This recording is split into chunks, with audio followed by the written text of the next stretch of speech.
Right ఇక ఇవాళ కాకినాడ జిల్లా తుని నియోజకవర్గంలో ఏపీ సీఎం చంద్రబాబు పర్యటించనున్నారు. ఎన్టీఆర్ భరోసా పెన్షన్ల పంపిణీ చేయనున్నారు.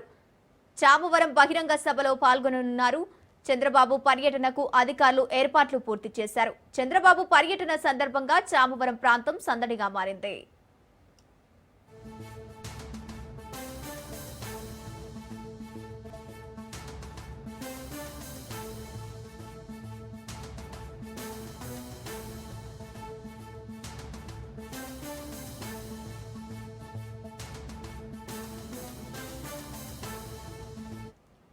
ఇవాళ కాకినాడ జిల్లా తుని నియోజకవర్గంలో ఏపీ సీఎం చంద్రబాబు పర్యటించనున్నారు. ఎన్టీఆర్ భరోసా పెన్షన్లు పంపిణీ చేయనున్నారు. చామవరం బహిరంగ సభలో పాల్గొననున్నారు. చంద్రబాబు పర్యటనకు అధికారులు ఏర్పాట్లు పూర్తి చేశారు. చంద్రబాబు పర్యటన సందర్భంగా చామవరం ప్రాంతం సందడిగా మారింది.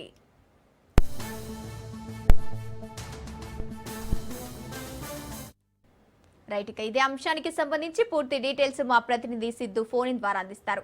సిద్ధు, చెప్పండి, ఏపీ సీఎం చంద్రబాబు పర్యటించనున్నట్టు తెలుస్తోంది. ఎన్టీఆర్ భరోసా పెన్షన్ల పంపిణీ కార్యక్రమంలో పాల్గొననున్నట్టు తెలుస్తోంది.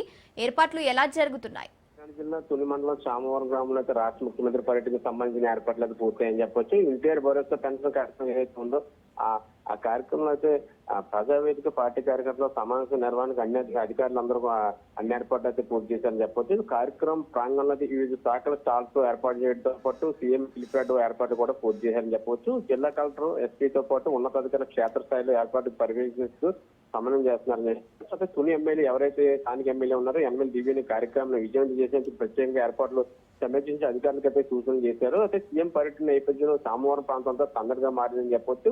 ఏపీ సీఎం చంద్రబాబు నాయుడు కాకినాడ జిల్లా తుని రూరల్ మండలం చామవరంలో పర్యటించిన నేపథ్యంలో ఏర్పాట్లు అయితే పూర్తయ్యని చెప్పొచ్చు. నేడు ఉదయం 10 గంటల నుంచి ఉండవల్లిలో తన నివాసం నుంచి హెలికాప్టర్ ద్వారా బయలుదేరుతారు. 10:50 గంటలకు చామవరం గ్రామ సమీపంలో హెలికాప్టర్ చేరుకుంటారు. ప్రజావేదిక వద్ద మధ్యాహ్నం 12 కూడా ప్రజల నుంచి ఆర్జీలు అయితే సేకరిస్తారని చెప్పొచ్చు. గంగోత్రి అయితే మధ్యాహ్నం 12:45 నుంచి 2 గంటల వరకు కూడా హెలిప్యాడ్ సమీపంలో ఏర్పాటు చేసిన విశ్రాంతి ప్రాంగణంలో అయితే భోజనం చేసి విశ్రాంతి తీసుకున్నారని చెప్పొచ్చు. అయితే విశ్రాంతి అనంతరం కూడా పలువురు లబ్ధిదారులకు ఇళ్లకెళ్లి భరోసా పెన్షన్ ఏదైతే ఉందో అందజేసే కార్యక్రమం అయితే అందజేసే లబ్ధిదారులతో ముఖాముఖి కార్యక్రమం నిర్వహిస్తారని చెప్పొచ్చు. మధ్యాహ్నం 2:40 నుంచి సాయంత్రం 5 గంటల ప్రాంతం వరకు కూడా ఏదైతే టీడీపీ కార్యకర్తలు ఉన్నారో కార్యకర్తలతో కూడా సమావేశం ఏర్పాడినట్టు అయితే చెప్పచ్చు. Gangotri. Right, thank you Siddhu.